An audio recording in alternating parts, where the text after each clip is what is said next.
So as people join, I guess we'll just let them join, but we'll go ahead and get started.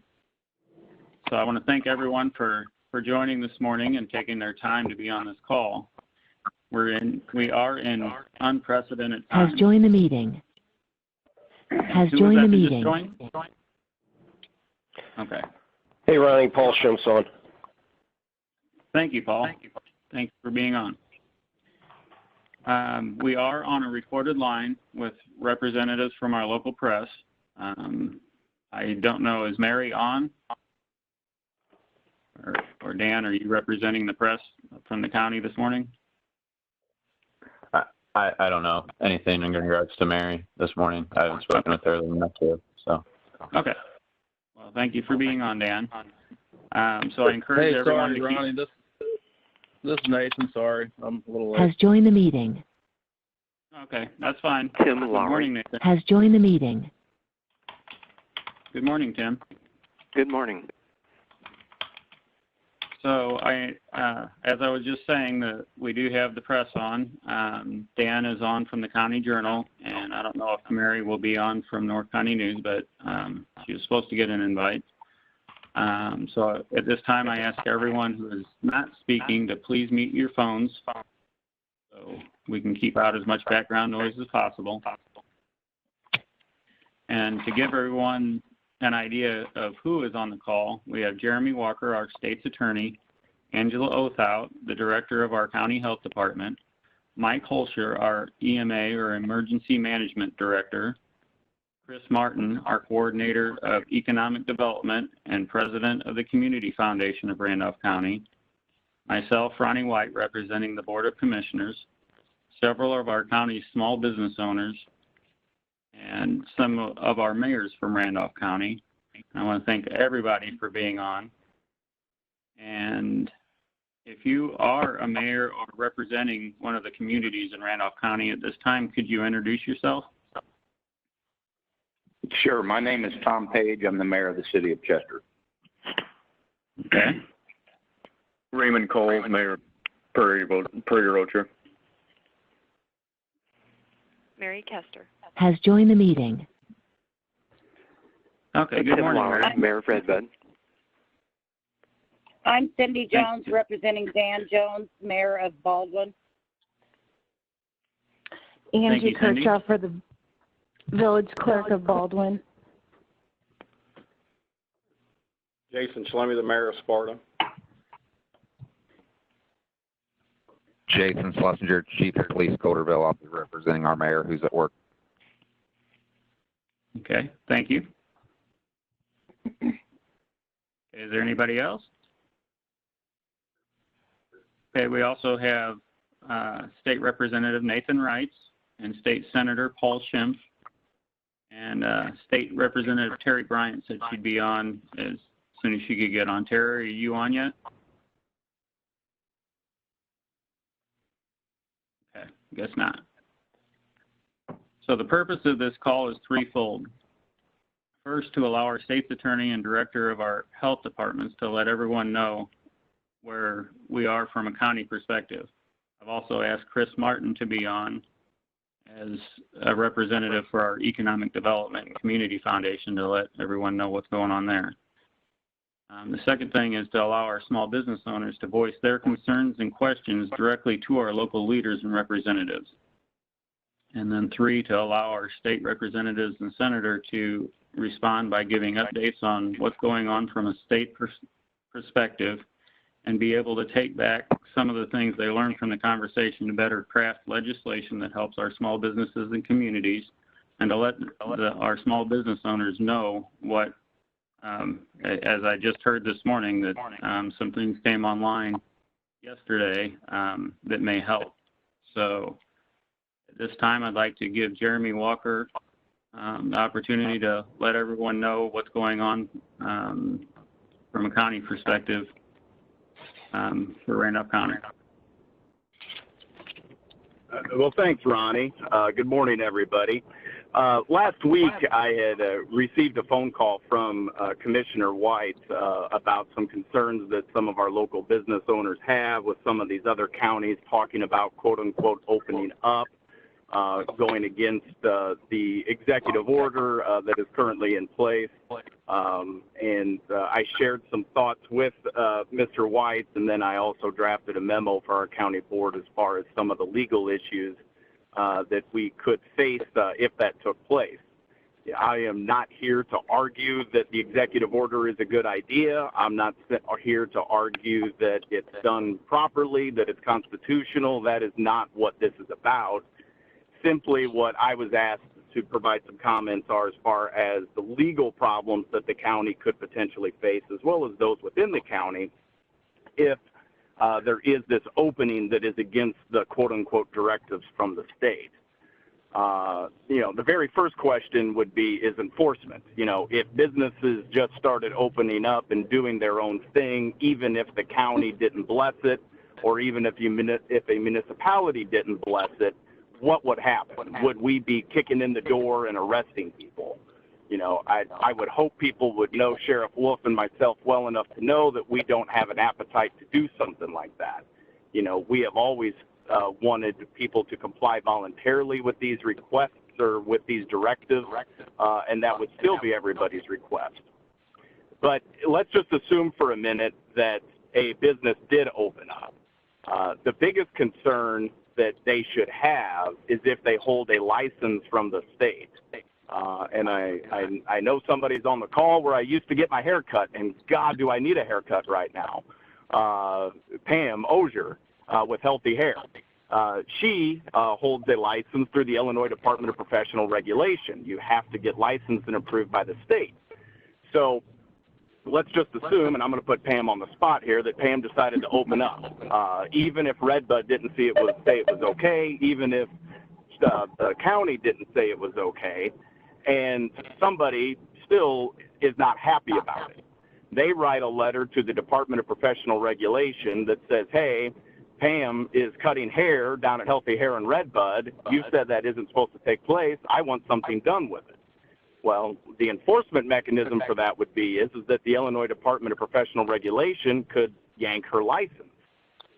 It is my understanding that is, I've been on law enforcement calls with the Illinois State Police throughout this whole thing, and that is absolutely the avenue that they are telling people how this is going to play out here over the next few weeks and months, is enforcement through administrative sanctions.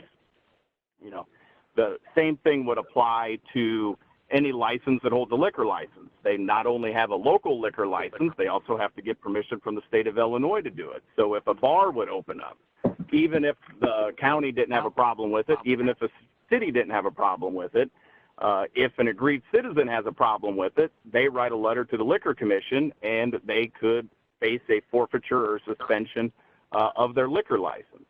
If they had gaming machines in their bar, same thing. The gaming board would be contacted, and the gaming board could take their license as well too.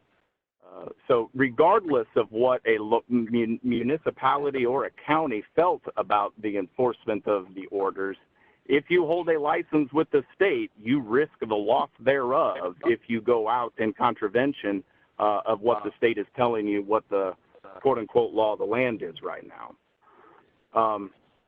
The next issue would be is if what are the legal issues if the county just turned a quote-unquote blind eye to enforcement. So if the county, and in my opinion this would apply to a municipality, but I'm telling you all, I am not giving legal advice to anybody except our 3 county commissioners. I'm not giving legal advice to Chester, Sparta, Redbud, whatever, but I believe the same analysis applies. Someone may have a different opinion, but the same analysis is let's say for a moment that the county board says, we're open for business. We're not enforcing anything. Sheriff Wolf puts a big post on Facebook that says this is all BS. We're not enforcing anything. Well, okay, so that happens, and then somebody goes to a hairstylist, and because we said we're not enforcing this, and they get sick. If they get sick, then all of a sudden, well, the county said that this was safe. They said that this was no big deal. what are the civil ramifications of potentially being sued by somebody whenever the county blesses that let's just open back up for business whenever that's in contravention of what the state is telling you. So that's one consideration to consider.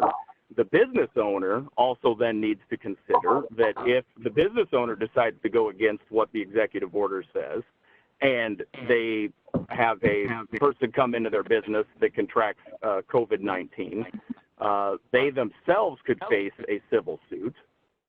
And then the interesting question would be is what happens with your insurance coverage? If a lot of your insurance policies will exclude intentional acts.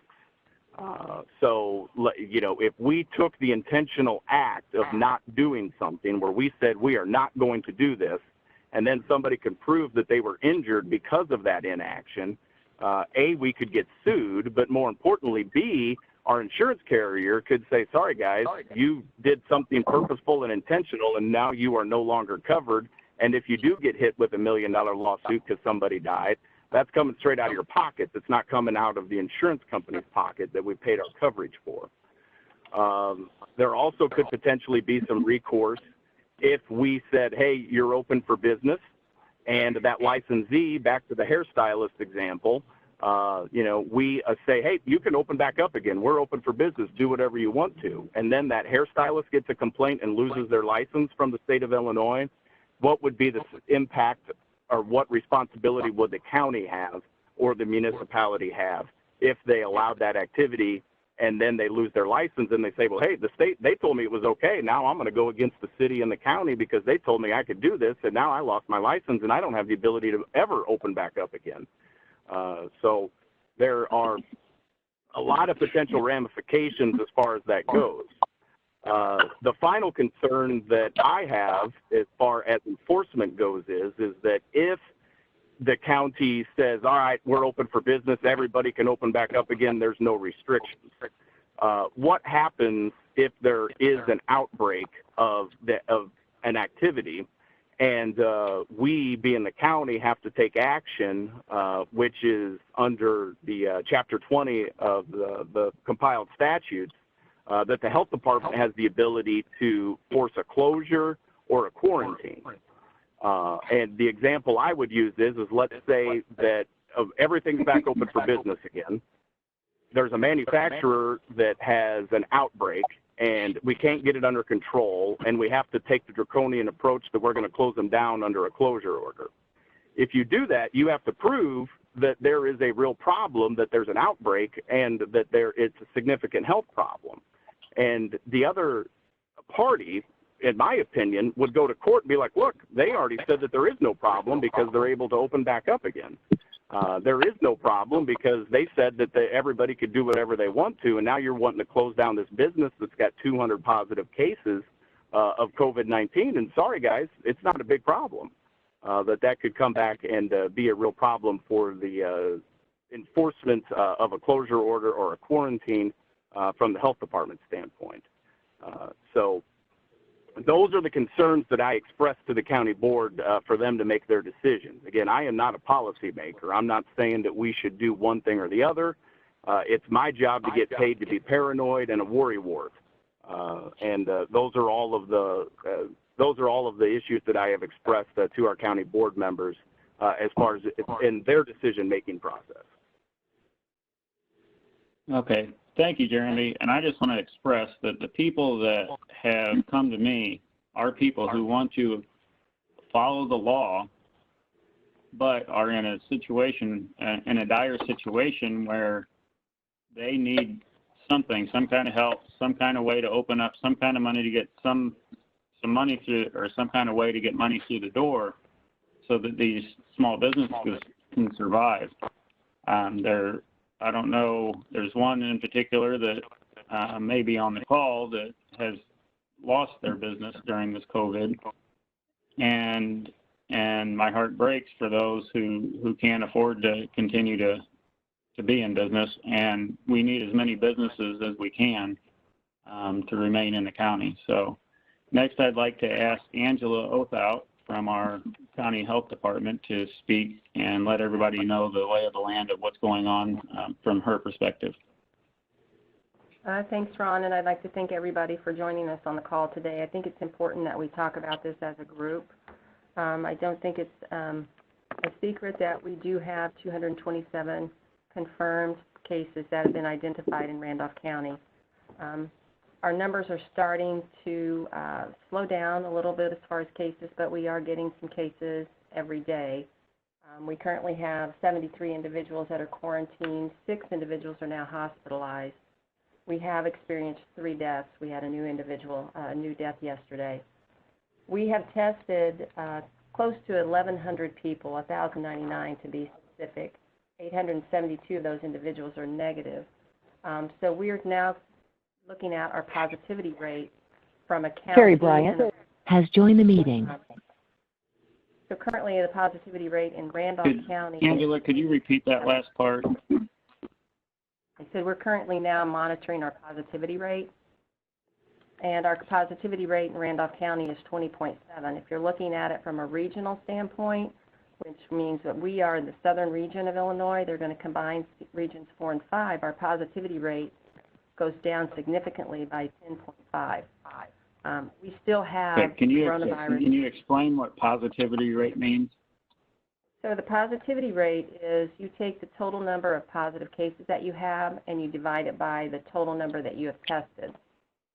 So that gives you a rate of positive cases out of all of the individuals that you've tested in your county or region. So that is what we're looking at from a statewide standpoint. Yesterday, Governor Pritzker gave us the southern region, which was a 10.5 positivity rate. If you're looking at it from that, we may be at a point where it would be acceptable, but if you're looking at it from a Randolph County standpoint, we still have a lot of that virus that seems to be floating around in all of our communities. We did have a large outbreak in a manufacturer. We did ask for some closure in some of those plants, and we've been working very diligently to try to keep that under control. As far as from opening up the county, I am afraid that if we do that and just allow all the businesses to open at once, that you're going to see an increase in cases and an increase in spread again of this virus. So it's very concerning to us from a health standpoint. Angela, I want to thank you.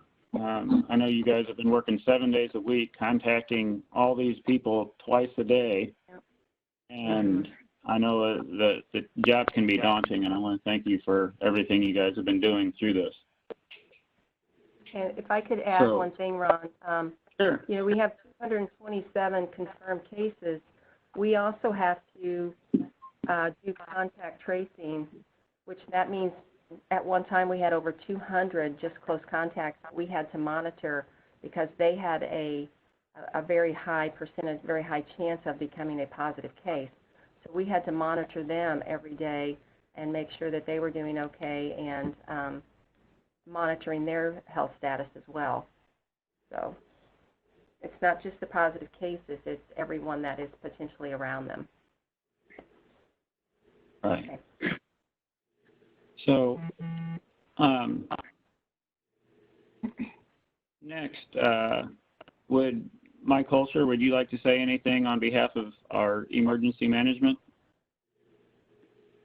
Yes, thank you, Ronnie, and thanks for giving me the opportunity to at least mention some things.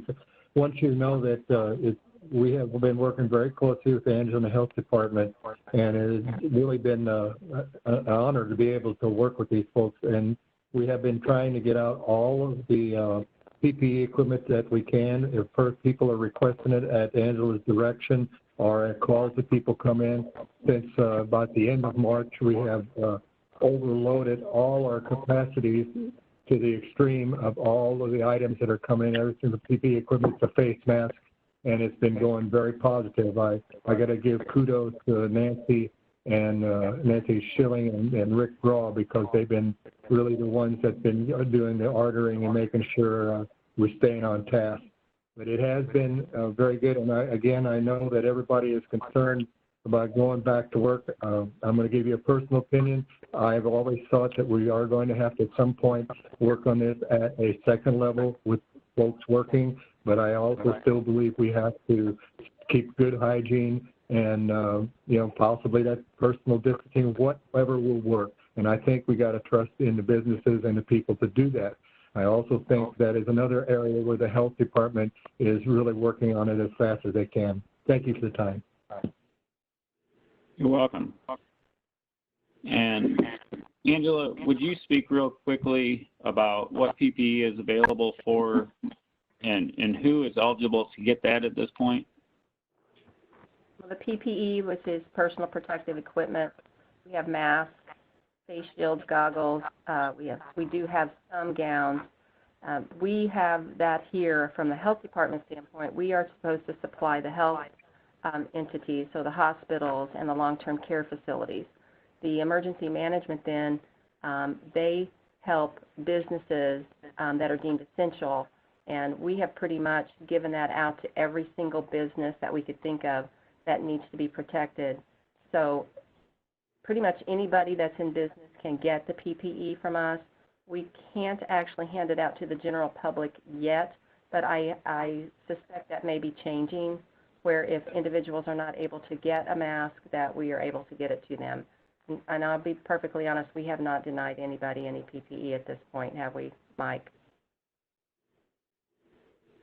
Yeah. No, ma'am. And I'm glad you brought that up, Angela, because, yes, we went out of our way, and it's very important to us because a lot of people are coming up and needing any of the items, and we're getting it to them. Thank you.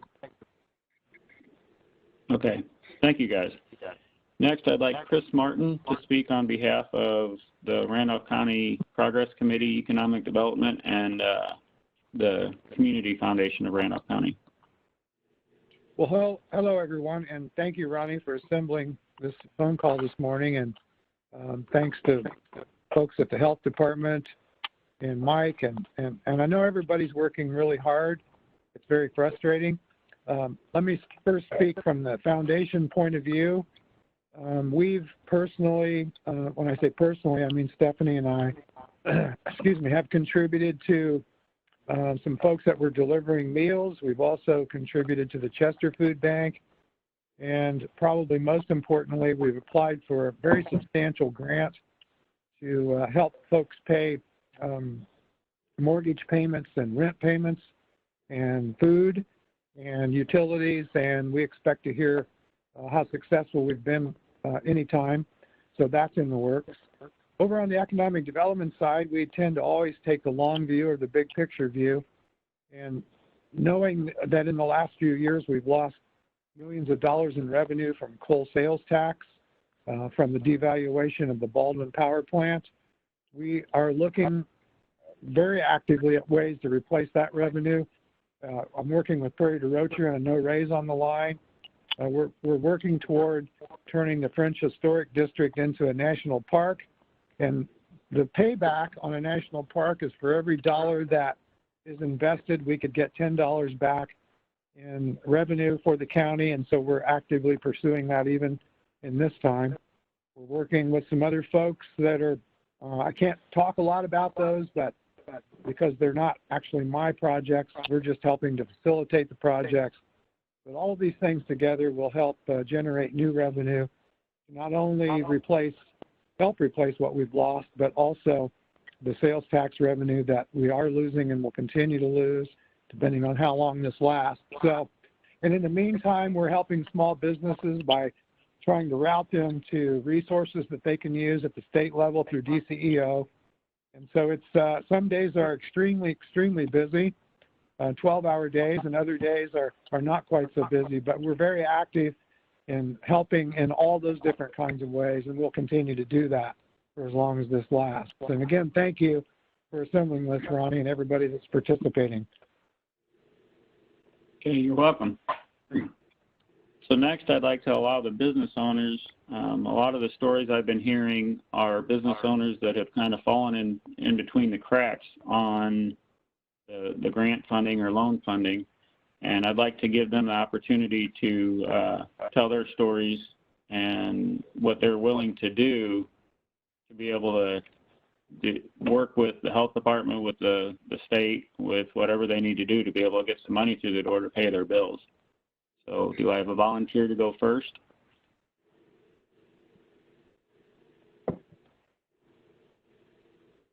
Ronnie, this is Pam. Can I speak? Sure, go ahead. Okay. And Pam well, Ogier? Yes, yeah. So And please I own state your Healthy name. Hair in Redbud. Sorry, I'm Pam Ogier from Redbud, and I own Healthy Hair. And I'm a one-person salon. And I just wanted to mention, so I went to school for a year to learn about sanitation and to help from infectious diseases and such. And as one person in a salon, I've purchased a lot of personal protection equipment as well. Are you getting feedback? Yes, we are. But maybe back away from your phone a little bit. Okay, is that better? I think that was... So go ahead, and we can understand you. Okay. My question is, if we're using all of our PPE, are we going to do to go back to work by June 1st, just keeping the same health benefits of people and kind of using the masks and stuff like that, and gowns and different capes for each person, and sanitizing between customers, everything. Okay. And what was your question? So my question is it going to, can that help us stylists go back to work if we're only a one salon or one station person salon? Okay, and I think that's something the legislators are trying to work with the Department of Health and the health departments with, but I'll let them speak to that. And is there anybody that would like to take that question? I can go ahead and take that one, Ronnie. Thank you, Paul. This is Senator Paul Schimpf. Pam, Governor Pritzker gets asked about the salons and barbershops on almost a daily basis. And in fact, he was asked yesterday because it was apparent that he had somebody trim his hair. And, I think he said that he had his son do it. Based on what Governor Pritzker has said, they are looking at issuing some updated guidance. I would suspect, if I had to bet, and I don't know anything that the rest of I don't have any information, but I would suspect that there is going to be some movement on allowing some of the salons, barbershops, and just hygiene type of business activities to open up. That's my guess, and I don't think that's going to be as part of a change to the restore plan. I think that's just going to be some additional clarification that comes out, kind of like what happened with the garden centers, and the state parks.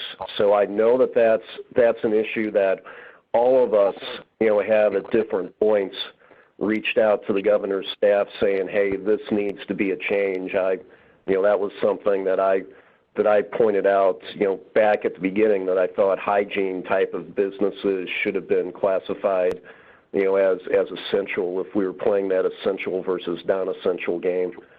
And so I know that we've all reached out to the administration, and they tell us that they're working on some type of guidance. Okay, thank you. And so who's the next business owner that would like to speak? I will. This is Kathy Valroy. I own the Cutting Edge in Redbud. I just have to say, when this all started with the COVID, we as stylists beefed up our sanitation before we were even shut down because we knew how serious this was. And I don't think any of us are taking this lightly by any chance. I feel like my frustration is because we are self-employed, we kind of fall in that gray area where we don't get help with unemployment. They're saying they're going to help out with that. They've been saying there's loans out there. You try to apply for them. And for me, I don't have a salon that I am employing all the other stylists. They're basically self-employed. So I couldn't get that loan because I wasn't paying their wages. So that was another issue with that. I do feel like we live in a small community that we don't live on top of one another like Chicago or St. Louis or our bigger city, Springfield. We're a little more separated and spread out. And the other concern I have is, we are corralling everybody into businesses like our grocery stores, our hardware stores, and I feel like our environment is way more controlled than those environments because it would be an appointment-only situation. And I understand Jeremy's point with, the whole health department. I get it. None of us are taking this lightly. And I know myself and my staff, we've all taken extra sanitation courses with being shut down. The other concern I have is how long is this going to be? Because, first we were told April 7th we would be shut down till April 7th. Then it was the end of April. Now it's the end of May. Are we going to go the end of June? We can't keep going down this road. We've got to have a plan. And I do feel like I welcome the health department to come in and see my plan and for me to be able to take pointers from them if they feel like I'm missing something. I want to know what we can do to move forward because if he just keeps extending this, it's going to take me a good week. Like, let's say you told me I could open up next week. I wouldn't be able to because there's so many things I need to do to get ready to prepare for that. So I probably have a ton more things that I'm missing, but those are a lot of my concerns right now. Ronnie, this is Terry. Can I jump in for a second? Sure. Thank you, Terry. Yeah, no problem. Kathy, thank you, and Pam for everything that you've shared. This is Representative Terry Bryant. I don't represent Redbud right now, but I am the downstate caucus chair for the GOP. So I'm trying to work with our leaders to make sure that we have a reasonable, responsible, and regional reopen. Sorry to use all the R's, but it works. So I want to just very quickly address a couple of the things that you said. So I had a conversation with Lieutenant Governor Stratton last week, mostly because the governor has refused to talk to some of us in the South, but she was kind enough to call. We talked about the issue for retail shops, and I think it also applies to hair and nail salons using an approach of square footage, maybe. So if you have so much square footage, then you could allow X number of people in to a small retail shop. Yesterday or the day before, Senator Brady and Representative Durkin, so the House and the Senate leaders, also sent a letter to the governor asking him to use an approach instead of the 4 regions, possibly using the 11 regions, and had a couple compromises in there as well. And then in the governor's daily update yesterday, he indicated that maybe we would be moving into the phase 3 part of his 5-phase plan by closer than the end of May. At phase 3, salons would be able to be reopened. So we are kind of moving in that direction, maybe quicker than what the governor had originally planned. So I want to throw that in. And then lastly, and then I'll let someone else speak, but on the issue of the sole proprietors, for those who are self-employed, you actually can get on. I know it's very hard to get through the IDES phone numbers and get to their offices. That's the #1 phone call that I'm receiving at the Mount Vernon, Murfreesboro, and Springfield offices, and I know it's the same with Senator Schimpf because we share offices. But if you can get on and apply for the sole proprietor unemployment, you're going to get denied. and then you have to recertify. But that website or that capability was supposed to have gone active yesterday. I don't have a lot of faith that it actually did, but supposedly yesterday the checks were going to start going out to individuals. So if you have already applied and you're continuing to recertify, you should start to see some money coming hopefully this week. If you haven't applied yet, you should do that. It'll just be a little bit slower coming to you because you didn't already do it, but you will also get back paid in theory. The federal government sent that money to Illinois a month or better ago, in fact, almost 2 months ago. But Illinois did not have a system in place that could get the money out the door. So everyone's been having to wait a very long time, and we're pushing to make sure that the governor's office is acting on that and making sure that the sole proprietors will be getting money hopefully this week or very, very soon. So please, if you are on the call and you haven't done that yet, please do that. And if you're not able to get through, call one of our offices, and we have staff that are assigned to try to help you make that happen. Terry, if this is Chris, if I can interject, Ronnie, that sure. actually did happen yesterday, and I know someone who successfully applied for that. So it is up and running, and I think that could provide comfort for the folks on the line here. Awesome. Good to know. Okay, and I believe that, did you not say also that when you apply for that and you can actually get that it will back pay unemployment for the sole proprietors?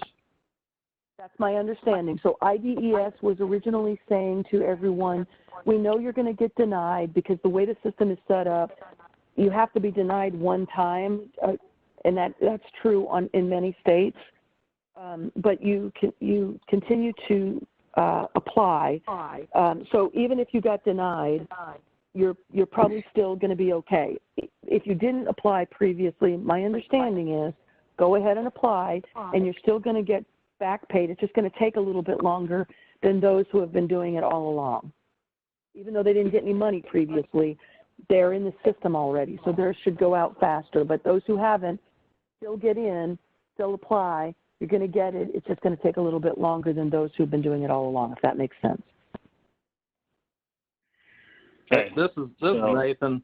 Real quick, what Terry was hitting on, if anybody has problems with IDES, don't fight it. Just reach out to one of us. We have contacts that we can get through to pretty quick. So please don't fight it and get a hold of us.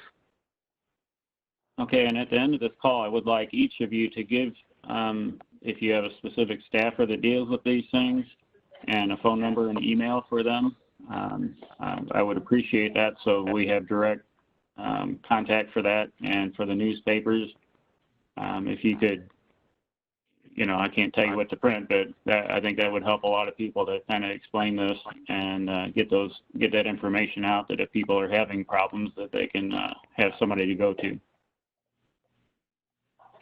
Yeah, and Ronnie, and this is Jeremy, and I don't want to beat a dead horse here. We've talked about it a lot, but back to Kathy's question as to when.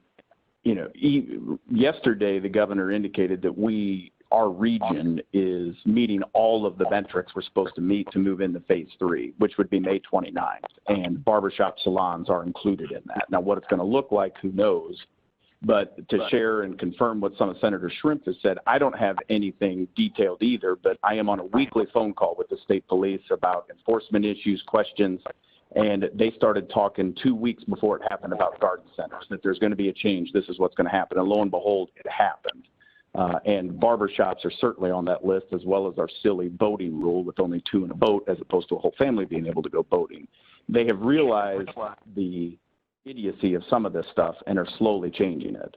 But worst case scenario, you fall under phase 3, May 29, you should be back in business. But when I go out and buy stuff right now in preparation of that, Lord knows you've been snake bitten enough. But that's right now we meet every metric that there is to move into phase 3 on May 29th. Okay, and as far as preparation for that, I hate to put you on the spot on this, Angela, but would these businesses in preparation for that be able to come and get PPE from the health department to assist in opening up once they're able to? Absolutely. Thank you. Just give us a call, and we'll make sure you get what you need. Okay. And is there any other business owners that would like to speak at this time? Yeah, I would like to talk. This is Kayla Atkinson with the Parlor on Market. And that's in Redbud? Yep, this is in downtown Redbud. We've been open now for about 17 months. You know, I know some of the hairstylists that have been on here have, you know, kind of gone over some of the obvious questions that we've all been asking. You know, for me, I guess, you know, personally, I feel like I was finally getting my hair business bouncing back, and I think any woman that's a hairstylist or, you know, a service provider knows that, you know, if you're pregnant and you have to go maternity leave, or if there's a surgery, anytime you're out, you know, several weeks, you're definitely risking losing some clientele. And now with Missouri opening up, it definitely, you know, poses a threat to us local service providers. You know, we want to work with our local health department and the local officials to open up as safely as we can. Our clients always say getting their hair done is like therapy. They feel good when they leave. They feel, we feel good when we make them feel good. It's a lot about mental health, I think, for all of us behind the chair and in the chair. Not being able to provide for our clients is hard, and most importantly, it's even harder to not be able to provide an income for our families. It's becoming detrimental to some. You know, I stay close to a lot of stylists around Waterloo and, you know, even statewide, and it's very, very hard for some of them that have been going on 8 weeks without no income and no luck with unemployment. I guess I ask, you know, that you please work with us small businesses in our towns. We don't necessarily want handouts from the government. We love to work hard as a lot of Americans. I feel like people like us are the backbone to our small town and to our country. You know, a lot of us are working to get certified with Barbicide and in certain companies over this whole COVID thing. We're, you know, board certified. I have been at least for 13 years with, you know, sanitation through cosmetology. You know, so we're really, we really want to do what we can. And I know neighboring, not necessarily neighboring states, but other states that have opened up, Georgia and Texas. One thing that I can say that they're doing is it seems like they're masking the client and the guest. They're doing temperature checks. They have the client wait in the car until it is their time to come in. They will call or text them when they are done sanitizing and ready for the next client. Yeah, I mean, that's kind of basically where I'm at. You know, if we can work with a plan, you know, like Terry had said, maybe with the businesses by square footage and by their square footage, how many people has joined the meeting. Yeah, I think somehow we can all work together. And Ronnie, I thank you for this call. And I know Paul Schimpf, you and your office have been very helpful on answering some of the questions too. So thank you for that. Okay, you're very welcome. Is there any other business owners that would like to speak? Hey, Ronnie, this is Liz Russell with Southside Strength and Conditioning in Redbud, Illinois. I like to kind of say good morning. I would like to say our story a little bit since we are representing gyms around this area here. Tyson and myself, my husband, we own Southside Strength and Conditioning in Redbud, Illinois. First off, I just want to say thank you for hearing our story and concerns. I know it means a lot to Tyson and I, and I'm sure it means a lot to all of these small businesses here in this meeting. Southside is a new business in Redbud, Illinois. We opened our doors November 8th, 2019. We're a 24/7 fitness facility that also offers personal training and group classes. Along with other non-essential businesses, we were shut down March 21st, 2020. Being open for only 4 months and closed for 2 months is very heartbreaking for Tyson and I, and honestly, it's setting us up for failure. We just opened our gym, which was our dream, and now we have been shut down. The momentum of gaining new clients and building a community was taken from us as we were just getting established. We continue to have to meet the obligations to our bank to repay our loans. We continue to pay our rent and utilities with zero income. We cannot survive at this rate. I believe gyms are essential because, number one, exercise relieves stress and anxiety. It lowers diseases such as cardiovascular disease, diabetes, and obesity. It increases energy throughout our day, and it also improves our self-esteem. These are just some mental and physical health benefits of exercise. Many of our members and personal training clients made working out a lifestyle for them. The gym was their outlet to relieve stress and anxiety, and by telling them they cannot work out only adds to that stress and anxiety. I just want to point out that we aren't open to the public. We are a membership gym only.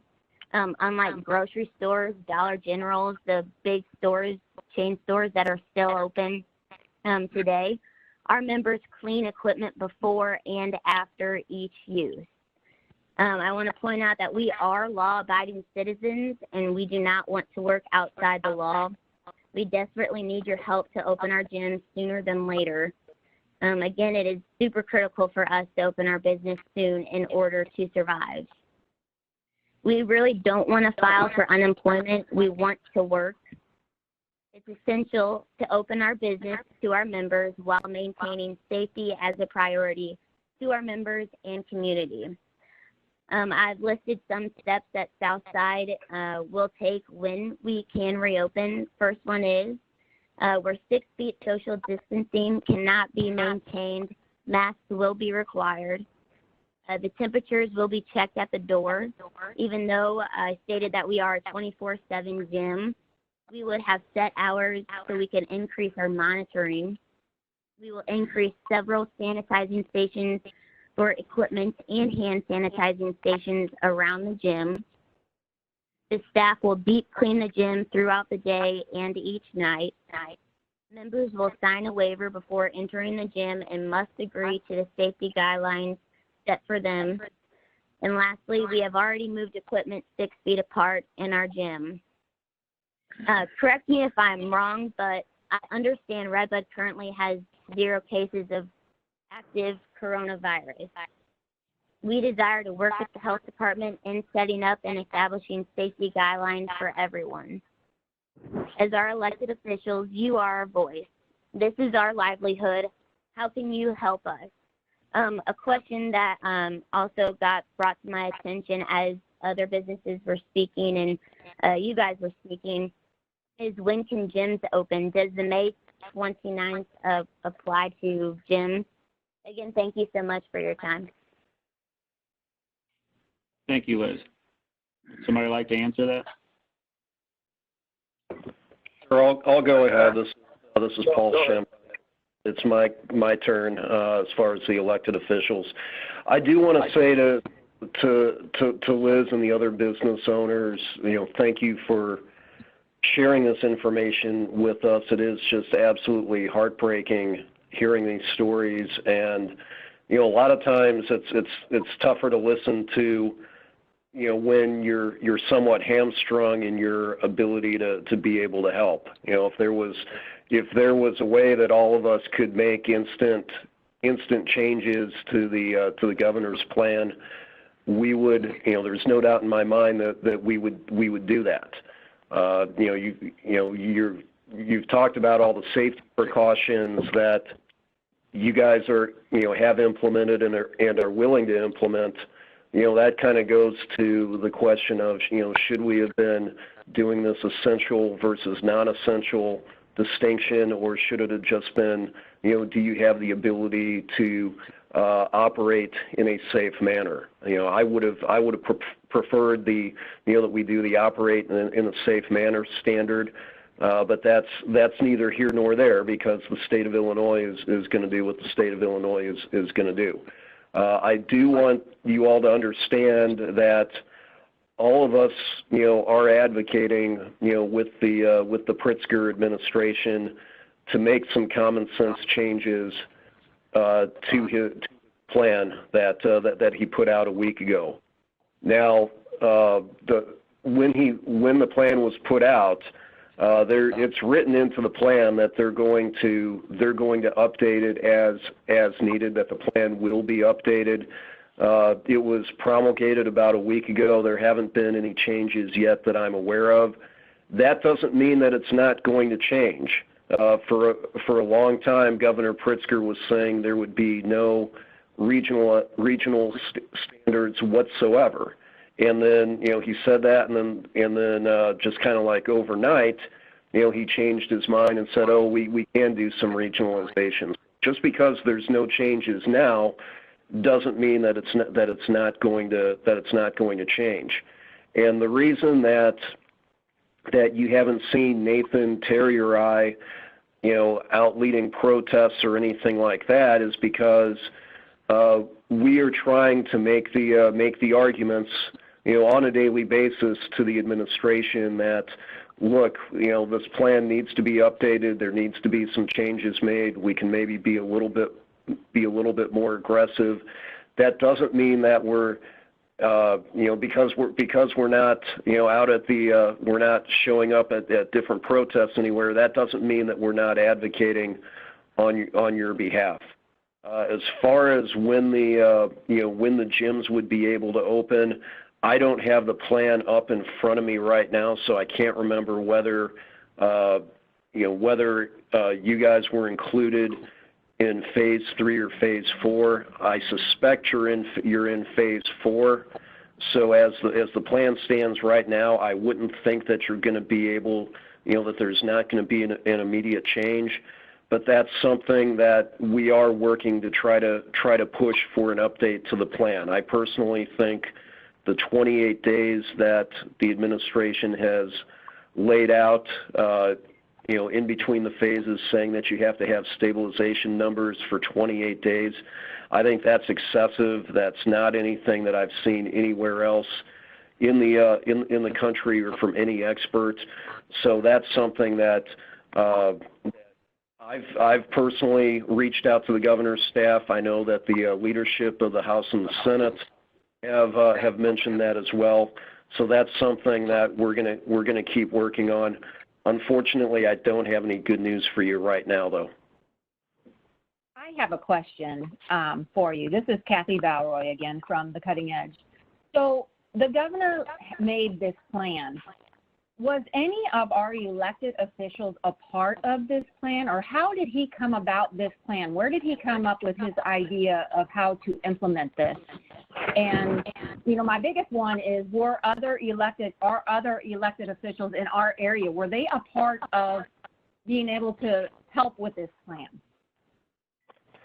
Let me answer that real quick, and then I'll give the other representatives a chance to weigh in. I am unaware of anybody that the governor reached out to other than perhaps his public health director to draft the plan up. I'm not aware of any elected official that was consulted as part of his process, and I wasn't aware of anybody that had the ability to vet the plan or give him feedback before he announced it. I did put out a plan.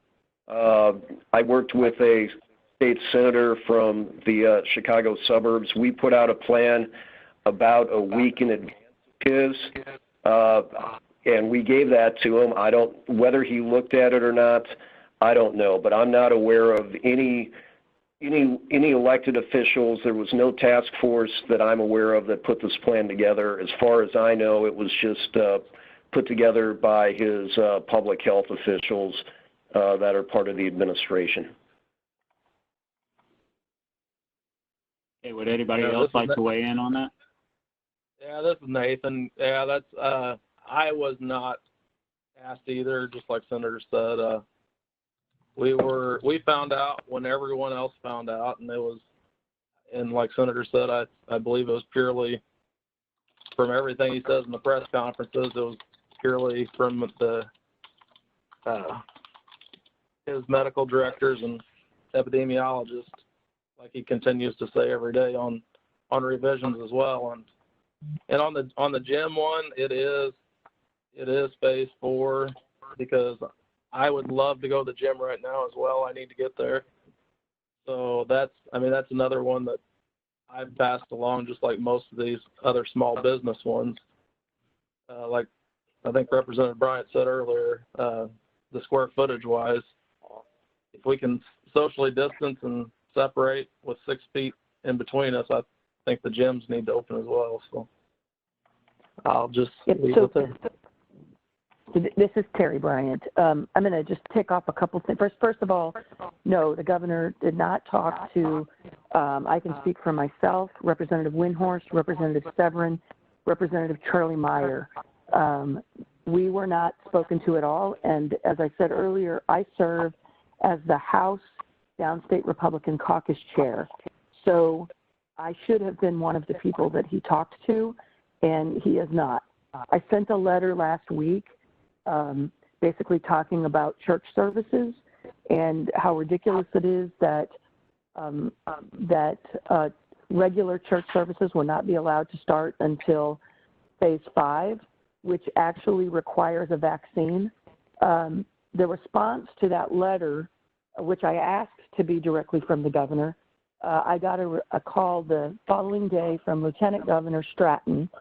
The first thing I said to her was, please be sure that you tell the governor that I'm personally offended by the fact that I've asked repeatedly to have a conversation with him, and he will not talk to me.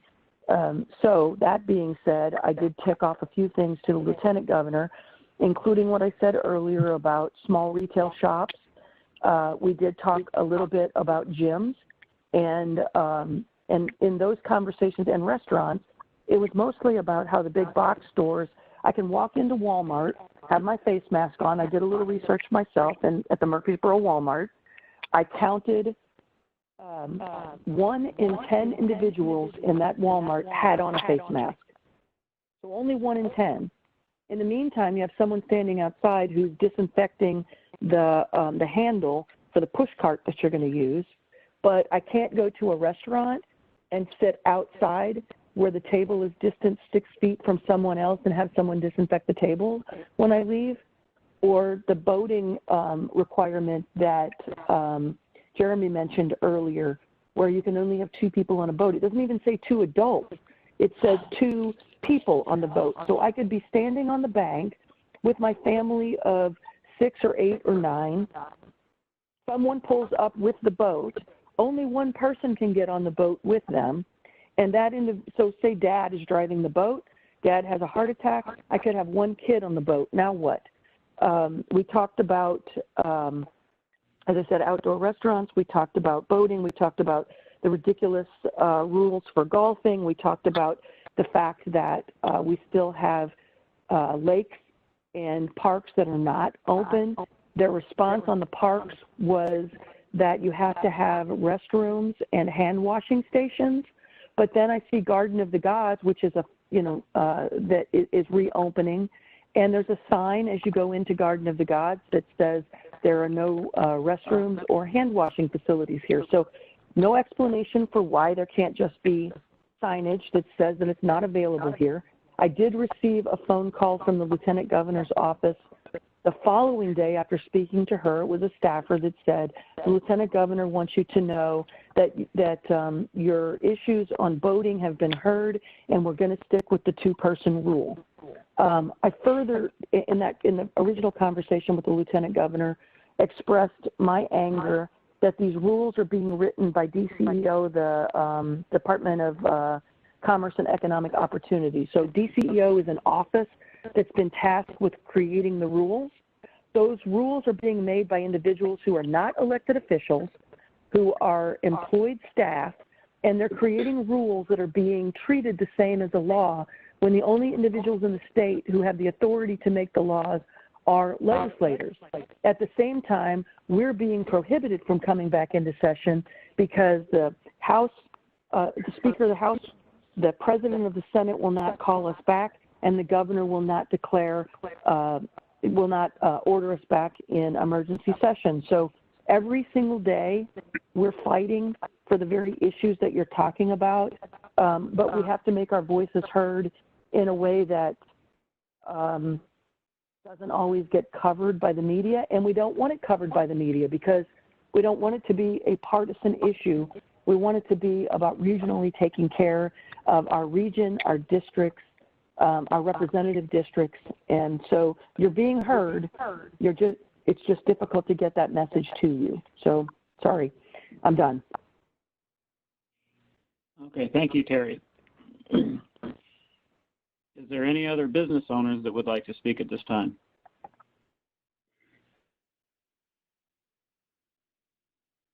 Well, I would, on behalf of one of the business owners that may or may not be on the call, I would like to, I had a conversation with them the other day, and I asked how their retail store was going. They had a small clothing store, and I said, it's got to be frustrating that people can go into Walmart and shop for clothes all day long, but you can't open your store, even if you observe social distancing and sanitation methods recommended. And he said, we had to close our store. We couldn't pay the rent. We couldn't stay in business. And that's just heartbreaking. That's a store here in the county. I was also notified that one of our restaurants has closed due to this. And we just can't continue to allow these businesses to close. We need as many of these businesses to be able to stay viable as possible. So I thank you guys for being on the call. And at this time, are there any of the mayors that would like to say anything about issues that are coming up in their communities? Yes, this is Tom Page with the City of Chester. I won't speak for all the mayors on the phone, but I will tell you this. It makes it extremely difficult for me personally to turn the TV on and see where other mayors have opened up their towns. Next thing you know, thanks to good old social media, I could be growing some bigger kahunas and do the same thing in the city of Chester. So it makes it difficult. I'm the one that end up being the bad guy for the most part. And I'm sure I do speak for some of the other mayors on here, but I hope this comes to an end sooner than later. I will put it that way. Okay, thank you, Tom. Are there any other mayors that would like to speak? Ronnie, this is Tim Lowry. Hey, you know, I can agree with what Tom has said, and you know, a lot of these business owners you had today are from Redbud. I did receive a letter from those people. They all signed it and expressed the concerns that they listed out today, and I share those concerns. There's so many nice businesses in Redbud. I mean, anybody can see when you come through the investments that these people have made in our community to make things go is, you know, really disheartening to see this shut down. In listening to our representatives and things, I certainly hope they continue to express that they need to get opened up sooner. I would certainly hope that they could take a look at this first 2 weeks with our positivity that they're doing and taking that into account, allow the opening by the middle of May, the 15th. It would just be a lifeline thrown out to these people. And, you know, I wish there was something more that I could do. I share Jeremy's view. They're license holders. We don't want to jeopardize anything that they would do there. And from a municipality standpoint, we couldn't really put ourselves in a position to say, hey, yeah, go ahead and open up. And there's all sorts of problems, ramifications from that. So just pushing for this mid-May would be an excellent thing. So I certainly hope you can do some good. Then thank you. Thank you, Tim. And I guess I should have said, are there any mayors or mayor representatives that would like to speak? Yeah, this is Mayor Schlemme from Sparta. Got a couple of questions. You know, I know the shooting complex has been discussed. I know Mr. Shemp and Mrs. Bryant, they did some things trying to figure out what we're going to do with the complex. I know that's going to be a huge economic, hurt for the city of Sparta and the county. I'm hoping somebody will keep the pressure on the governor's office to get an answer before June 15th before we lose that, because that's a huge part of our economics here. Yes, I definitely share those concerns, and I believe, Chris Martin, would you like to speak to what's going on there? Well, thank you, Ronnie. Yes, we've had several, well, I guess 3 teleconferences, and I thank Paul Shemp for helping to arrange the most recent one. We're all concerned about that. And again, going back to what I said before about generating new sources of revenue and simultaneously not losing the ones that we already have. And that's a major one. That contributes millions of dollars to the MSA and specifically Randolph County. And if I can make one more comment, I being a geezer, remember the Jimmy Carter era, and I'm not criticizing anyone personally, but inflation was running at around 20%, and so were interest rates. And I applied for unemployment insurance. I didn't feel good about that. I still remember that feeling. But as a sole proprietor, I would encourage all of you, I know it's a hassle, I know it's a system that you have to work through, but please go ahead. Respectfully, I recommend that you apply for the Illinois unemployment. You'll be denied, but then you can apply for the pandemic unemployment assistance, and that will help your businesses to survive. And that's, I think that's good advice from all of us, and I hope that you do that because we want to see you survive. And in the meantime, we're working in the background so that when this is over, we can get things back to normal. Okay, thank you, Chris. Okay, is there any other mayors or mayor representatives that would like to speak? This is Tom Page again. I totally agree with the mayor from Sparta on the shooting complex. My biggest wish, however, would be that the businesses in Chester could get open so that visitors at the shooting complex, as always, who come to Chester could have some place to go. Yes. I understand, and I agree. Right now, you come to Chester. You can go to Walmart. And you can go to the grocery store. Right. So it's my understanding that the proposed plan is that the shooting complex would open up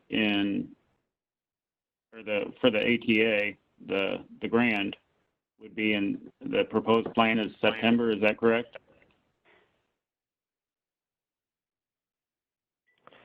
I think Ronnie, the dates for the grand are July 31st to August 15th is when the grand is scheduled for. The reason that the ATA is asking for an answer by June 15th is that they need some time to, they want some lead time to, if the state of Illinois isn't going to let them have it here, they're going to have it somewhere else. But the actual shooters will not be coming in town until the end of July and staying through the middle of August. Okay, I thought I had heard that they were maybe proposing switching that to September or to allow extra time for the governor's plan to work itself out. I think what they're doing is there was another shoot that they've pushed back to September that was supposed to be in June, I think. Okay, maybe that's what it was. Okie doke. Is there anyone else that's on the call that would like to speak at this time? Yeah, this is Mayor Schlemme. I got one more question. I don't know who to ask this to. In phase 3, do we open City Hall back up with the under 10? Is that my understanding of the phases of the governor? Does anybody have a for sure answer on that?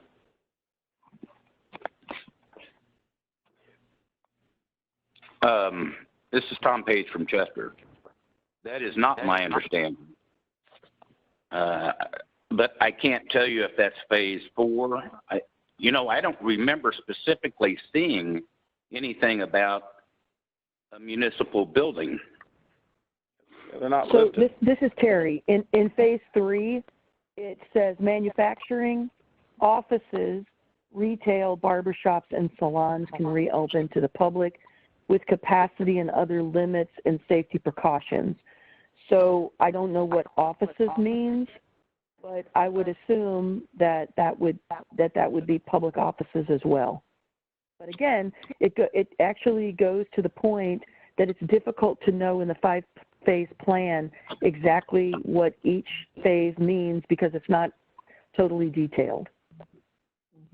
Well, if you open up City Hall, you would have, for example, the City of Chester meets, the council meets every Monday and the first and third Monday of the month. You certainly have the potential of violating the social distancing. So I don't know how that would work. Mark Kina has left the meeting. Okay. What we've been doing as the county board is some of us have been calling in, and we're only allowing just a few essential people into the board meetings, under 10, and definitely socially distanced. No public allowed, but we are having the conference calls so that any of the public can call in and make comments, and the press. So maybe that would be an idea. I don't know that I can officially recommend that. I just will say that's what we're doing. Well, the city of Tom and Jason, this is Jeremy. It seems like ages ago, but if you go back to the original executive order, and I share Representative Bryant's statement that this is less than clear, but if you go back to the original order, the government is deemed essential. Getting back to the essential versus non-essential rubric, which means you could have left your facility open this whole time. You could have allowed the public to come in this whole time. Now, from the county standpoint, we made the decision to keep the facility open, but to just keep the public out or as little as possible. But that number of 10 doesn't apply to you, just like, for example, it doesn't apply to a manufacturer that's open in Redbud or a manufacturer that's open in Sparta. Those places obviously have more than 10. You're still just supposed to exercise your quote-unquote social distancing, et cetera. So, I mean, I would check with your local attorneys. I would check with Alan. I'd check with Jeff. But if your desire to open back up is, you could do that. If you wanted to start holding your meetings again in person, you could do that. It would be up to you all to make the decision if you felt that was in the best interest of your community and could do it safely. This is Tom Page again. That's exactly what the city of Chester has been doing. We have been doing our meetings via Zoom and given the aldermen the option of coming in or staying home and getting on Zoom as well. The media has also been invited, and we're complying with that. But at some point in time, someone asked the question, when will City Hall open up again physically? Or by what phase? And I said, I don't recall that, but Jeremy, I think you just cleaned that up. Yeah, no, I think you guys could do that. And quite frankly, we as a county we're going to reevaluate things on the 15th of the month and see where we're at if we want to keep, but you would have the ability. Again, you need to defer to Mr. Kirkover, and Jason, you need to defer to Mr. Ferris. But from my perspective, we were determined essential from the get-go, right or wrong, and you could have remained open if you wanted to and could, quote-unquote, open back up. And you could put restrictions on that if you wanted to as well, too. But, yeah, that would be – that is what I would advise our county board of. But, again, I can't advise you to. You're not my client. Okay. Thank you. Okay, thank you. So is there anyone else at this time that would like to speak? This is Jason, Cordero Police Department. I'd just like, to kind of make a comment to the representatives on the enforcement avenue of this, executive order. I'm sure other police departments were constantly calling Jeremy, the state's attorney, every day. The enforcement aspect of this order just seems so vague, and for lack of better terms, the police departments are being used as scapegoats to some of the orders. I don't speak for everyone, but I do believe that no police department wants to be in the middle of shutting down their hair salon or any other business in their town. I just feel, from now on, any kind of executive order that comes out needs to have more input from our elected officials and more thought into enforcement, where the police departments don't feel as if they're the scapegoat to the governor's order. I think that involves the governor allowing the legislature to be the legislature. And I think if that were the case, I think our representatives would represent us very well in that regard. At least I would hope they would. Correct. That's kind of what I'm getting at. I mean, it definitely, to not let the representatives have any kind of input into an executive order with enforcement by law enforcement just seems asinine. Right. Okay, is there anybody else? This is Kayla from the parlor. Great. One thing that I forgot to mention with Has left the meeting. Georgia and Texas, they're making some of their clients sign waivers.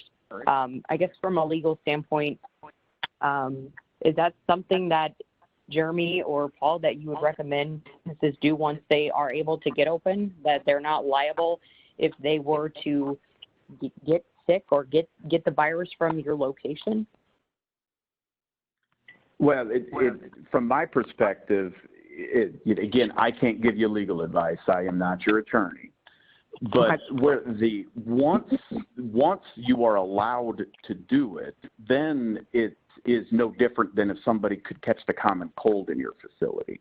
What would put you potentially into legal peril would be if the governor or whatever, or the legislature, if they specifically say, in this case just the governor by himself says, you can't do this, and then you do it in contravention of that, that's where you could be exposing yourself to some liability. And, if you chose to open before the governor says it's okay to open, again, I would suggest that you consult with your own attorney, but, having somebody sign something like that could help you. Once you are, quote unquote, allowed to open, then you're not violating anything that is either constitutional or not constitutional, but something that's out there, the quote unquote standard of care, so to speak. Then it just falls back to quote unquote normal, where, they're going to have to prove that you were negligent somehow. Again, I would double check with an attorney on that, but, the knee-jerk reaction, not legal advice, but just person to person is once things are opened back up again, that would be unnecessary. Okay. And I think, with the contact tracing and, the governor has said he plans on doing a pretty robust one here in the next few weeks. I guess that kind of concerns us in general, and I guess as workers, if we are able to get back to work and this contract tracing gets, more robust, how big of a deal is it going to be for us getting back to work and working around something that gets, I don't know what extreme he's going to get to, Let me go ahead and chime in with kind of the same legal disclaimers that Jeremy gave. I'm an attorney, but I'm not your attorney. The contact tracing, I understand the theory behind it. I am very concerned, though, about this going through without any type of vetting by the General Assembly. There are some questions that need to be asked and some conversations that need to be had about privacy issues associated with that. And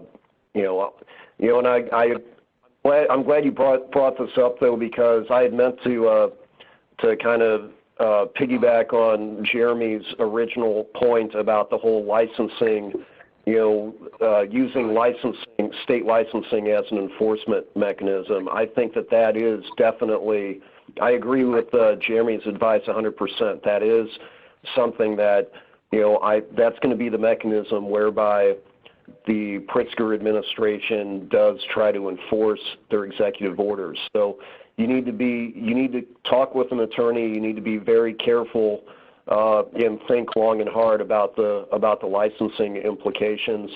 As far as the signing waivers, I think that's a good idea, because some of the trial lawyer groups are licking their chops at this point. The waivers, I personally think if I had a business, I'd be looking at doing that just to protect myself. But that's a conversation for you and whoever your attorney is, and also with your insurance company. Okay, I appreciate that. Okay. Is there anyone else?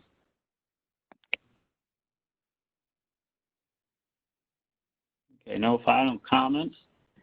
I would like to ask each of our representatives if you have a name and phone number and email, or email for contacts at your office for our business owners to contact.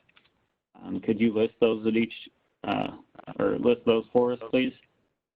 Senator Schimpf, I'll just go ahead and give you the first shot at it. Sure, Ronnie. The person at my offices that kind of is the point person for assisting, with COVID programs is Kathy Wills. Kathy is in my Murfreesboro office. Cindy Jones has left the meeting.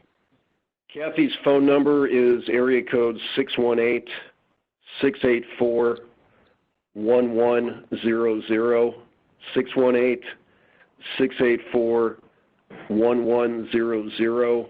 If you want to reach me by email, my email address is senschimp58@gmail.com, senschimp58@gmail.com. Thank you. And Mr. Wrights, Nathan, would you like to give your information, please?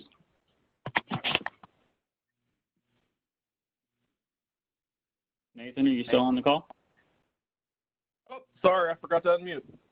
Okay. Patsy Hopkins is in my district office in Redbud, and she can assist anyone that needs help. And the phone number there is 618-282-7284.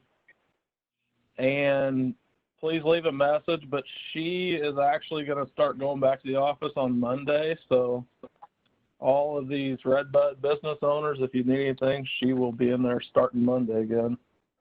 And the email address is repnreitz@gmail.com. Thank you.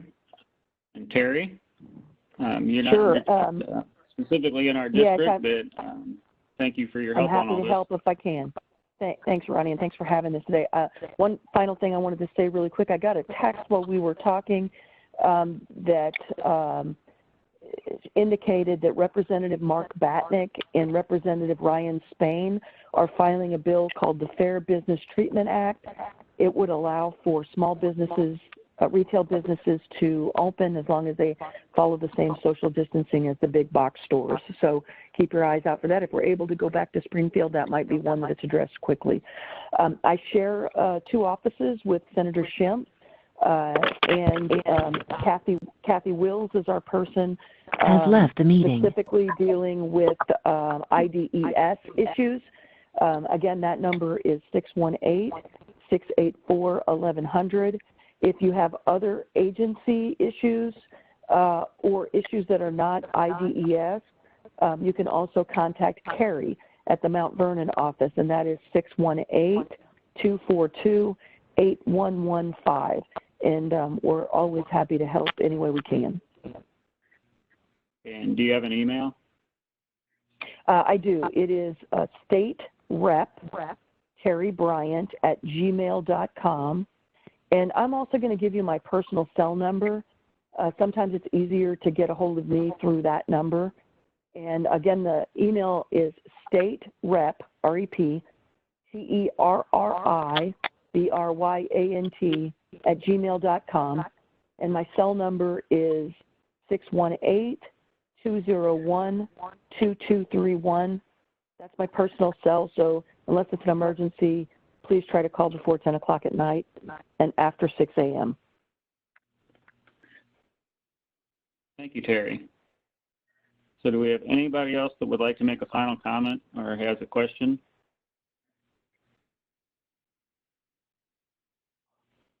Hey, Ronnie, this is Pam Weaver. Ronnie? Oh, sure. Go ahead, Pam. This is Pam. Angela at the health department, is she still on there?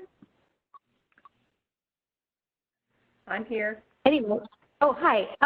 I know you said you have all kinds of PPE, but do you have any kind of thermometers that are in stock that we could use for, like, temperature checks or Clorox wipes or anything that we can't find at the stores right up now? We do have some thermometers. We're not able to even get Clorox wipes here. We do have hand sanitizer that's 80% solution. It's thin enough that you can actually put that in a squirt bottle and use it. And we've got lots and lots of that we'd be happy to give you. Okay. And you said thermometers as well? We could possibly... Has left the meeting. 1 to 2 thermometers we could probably part with. Oh, that'd be awesome. So are they mouth thermometers or are they scanners or? Oh, no, we don't use any mouth, no touch. It's the infrared. Well, I would love to get my hands on one of those if that would be awesome. Can you give me a call? I'll tell you my phone number. Of course. 826-5007. Okay. Extension 622. Has joined the meeting. I'm sorry? Give me a call. My extension is 622. Just give me a call and we'll get you taken care of. That'd be great. Thank you. You're welcome. Also, can I also give a shout out to all the Scarlets in Redbud and the surrounding areas? I know we've been helping each other through social media to get some information out to everybody on sanitation and reopening. There have also been offers to help each other when the state hasn't came through with money, and it's really been amazing how we've all come together in the community to help us all through it. So shout out to Redbud and all the surrounding areas for helping us out. That's awesome. And Pam, this is Kayla. I had found some wipes on one of the spa resources companies that actually works perfect for us. So get a hold of me on that Salon Local page, and I'll send you the link so you can get those wipes in stock. Oh, great. Thank you. You're welcome. Okie doke. Is there anybody else? Thanks, Ronnie. You are very welcome. Well, we will go ahead and end the call. Thank you all for attending. And my phone number, if anybody needs to contact me, I put it all Terry through the Bryant courthouse. Has left the meeting. Through the courthouse system. It's 826-5000, extension 138. Raymond Cole. Has left the meeting. A participant has left the meeting. And my email address is rwhite, RWHITE, at randolphco.org. So if anybody needs to contact me, that's how to do it. So thank you all for being on the call. We will end the call now and appreciate everybody's help. Goodbye.